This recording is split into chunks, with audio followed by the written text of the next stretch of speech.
Facts for the ghost. Let's get the pot.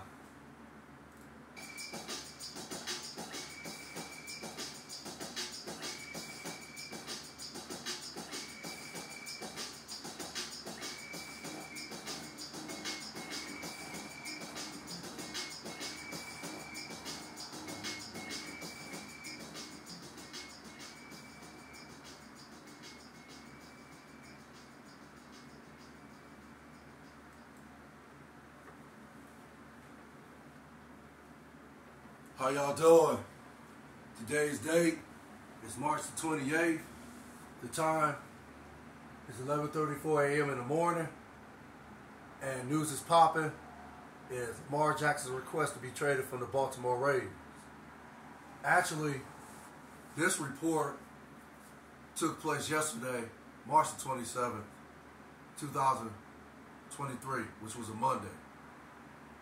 And of course, it sent out shock value like vibes. And, basically it generated a lot of different opinions regarding why has it actually come to Lamar Jackson supposedly finally asking for a trade when actually the report, and again, I give it about 85% credibility to the story. But again, I always put it out there that, I don't know if it's, I always give it a certain percentage of it not being, factual. But Lamar Jackson and his camp stated that they previously asked for a trade March the 2nd, 2023 of this year. And why the report finally, came out yesterday, which was a Monday, it's anybody's guess. Now, for me, again, there's so many variables to this. There's so many scenarios. Me personally, I'm not even really trying to keep track of all of it because it's for me. It's like this comes down to one thing. It's a lot of other value, like I said, variables to this. But for me, the one thing I can think of right now is this comes down to, a player's value in any sport. But okay, let's talk about a player's value regarding the NFL. Now, what has Lamar done over the last, I want to say, 4 out the 5 seasons he's played for the Ravens? Well, again, he has taken the Ravens to at least 4 playoffs, 4 playoff appearances out of the 5 seasons. And it perhaps could have been, he could have went 5 for 5 if not for the injury he occurred during the season of last year. Now, of course, I stated in a video that I, pretty much did a soliloquy and, gave my opinion about this situation involving Lamar Jackson and why I feel he should, get the contract he is seeking, which is, slightly more than what Deshaun Watson was, paid previously. Or should I say, not too long ago. Okay, so I'm gonna, like I said, I'll tap into it a little bit more. I'm gonna try to go a little back further. I'm gonna try to do little, what's that? Nostalgia. I'm gonna try to do that, and I guess we could even go back to, let's look at the Cleveland Browns for example.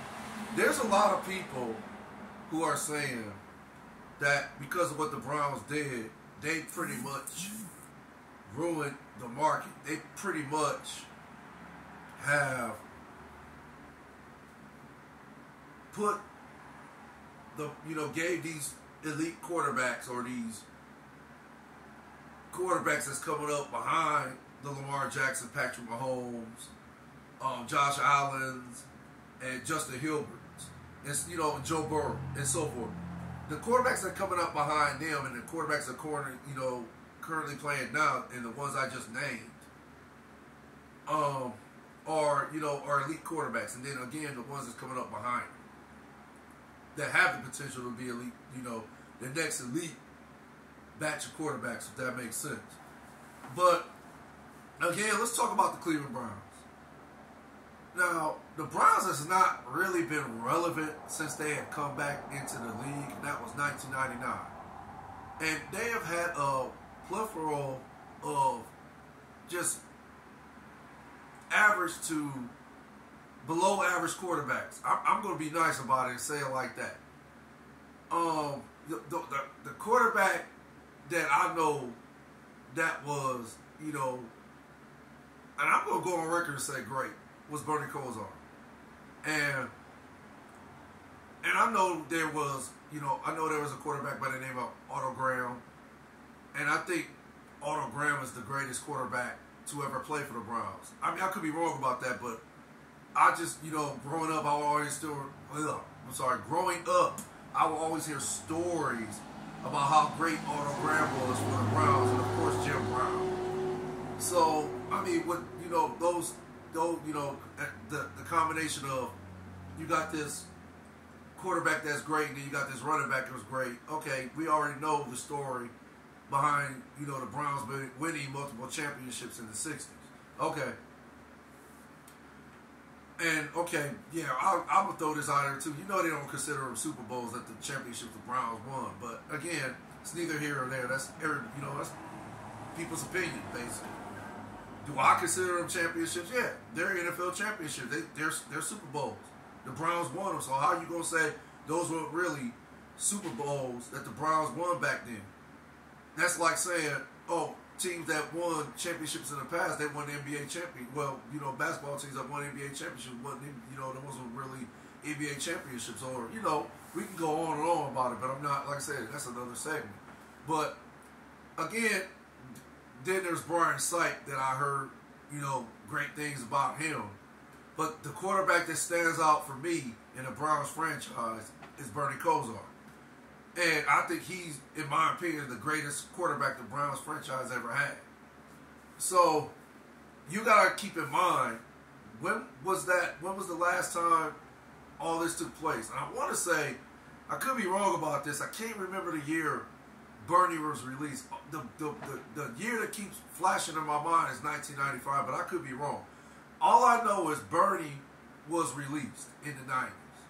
And I want to say it was the early 90s he was released. So, ever since then, and then keep in mind, rest in peace, Art Modell, legendary, great owner. Of course, we know the story behind that. He moves the Browns to Baltimore. But y'all know, I'll try to touch into it briefly. I'm not going to stay on this. I'm not going to try to stay on, I'm sorry. I'm going to try to stay on subject about Lamar Jackson. Because this is what the podcast is about. Lamar Jackson and his request from wanting to be traded from the Baltimore Ravens.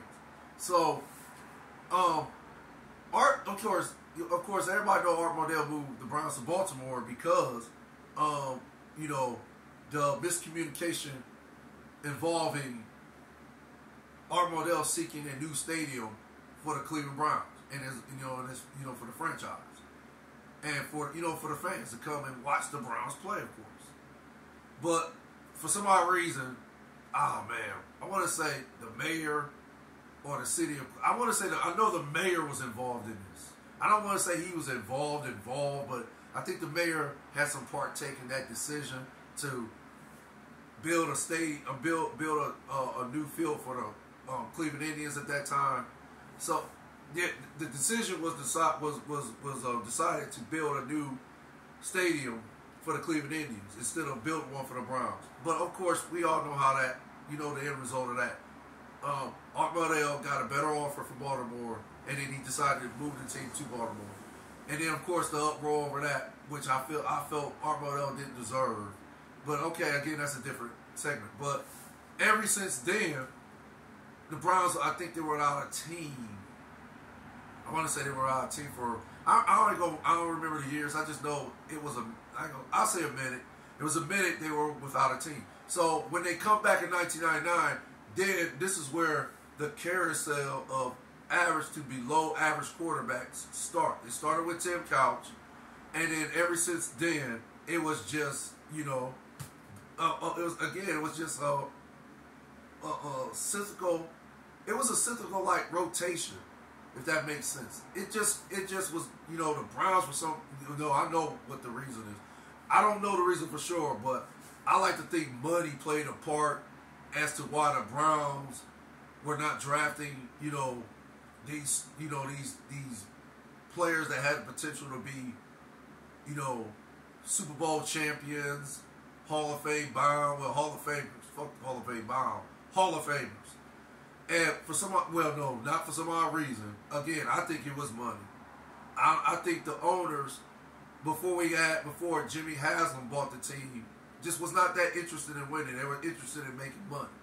So, they were, of course, they would just draft players just to put a team on the field because they knew the Browns fans were like, and I want to say at that time the Browns fans, I know they were up there. And I almost want to say the Browns fans at that time, and perhaps still today, are like the #1 fans in the world because it never mattered how bad the team played during that time they came back into the league. The Browns fans still will show up every game and sell it out. And I think the previous owners, GMs and coaches and players knew this. So they looked at it as like, we can capitalize off this. We can generate generational wealth for our families here, for me and our families. So I think it was just they just took advantage of it. Took advantage of the fact that they knew the fans was going to sell out that stadium no matter what. No matter how bad the team was, the fans still was going to sell out the stadium. So, okay. So, again, keep in mind, the Browns had not drafted a quarterback, let alone players, but the quarterback is the #1 position in football, in my opinion. So, the Browns were just horrible at drafting quarterbacks. It was just, like I said, it was multiple quarterbacks that were just, average at best or even worse. They were just not good. They were just terrible. So the Browns are drafting these quarterbacks, and then finally, in 2018, they draft Baker Mayfield. Okay. Now, Baker Mayfield, at that time, was he worthy of the #1 pick? Well, for me, he was for the Cleveland Browns. Because, again, keep in mind, the Browns have not been in position, or they did not put themselves in position to draft a quarterback of that caliber worthy of a #1 pick. I mean, keep in mind, Baker Mayfield was lighting it up in college. And I think he won at least one Heisman Trophy, could have been two.